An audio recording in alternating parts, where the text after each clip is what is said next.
ছেলে মেয়ে কয়জন? ছেলে আচ্ছা। দুটো মেয়ে দুটো বিয়ে দিয়ে দিয়েছি। ছেলে ছোটটা মাদ্রাসা করতো, ওরা নাবিগুনে হয়েছে। তাই আমার অ্যাক্সিডেন্ট করাবার ভাই ব্যথা পাবার ওর খরচ না চালাবার কারণে ও গ্যারেজে কাজ করে, 50 টাকা 100 টাকা পায় ডেলি, ও চলতি পারে।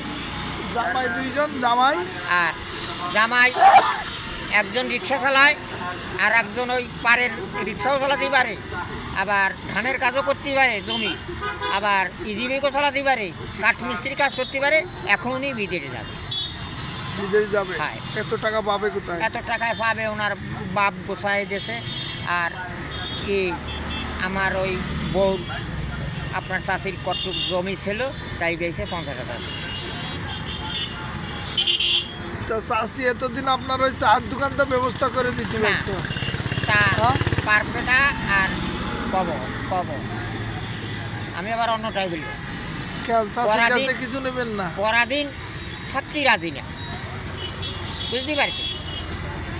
যার যার পরিবারের ব্যাপার তো সেই বোঝে, আর একজনে বোঝে না। না চাষি কি খুব রাগী নাকি?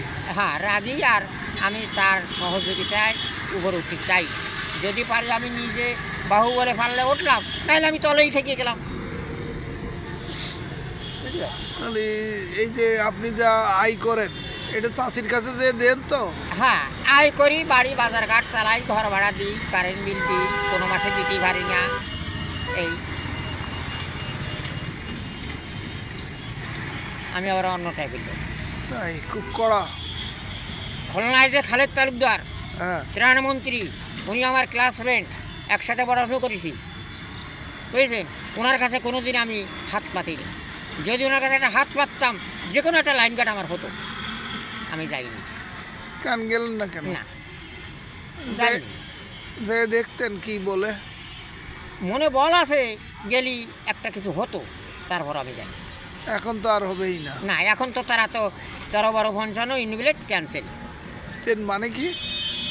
মানে মুজিব যখন প্রধানমন্ত্রী হয়ে বাংলাদেশে আসলো, হ্যাঁ। আইসে বলল 13-12-55 ভিতরে দলিল যা হয়েছে ইনভিলেট ক্যান্সেল।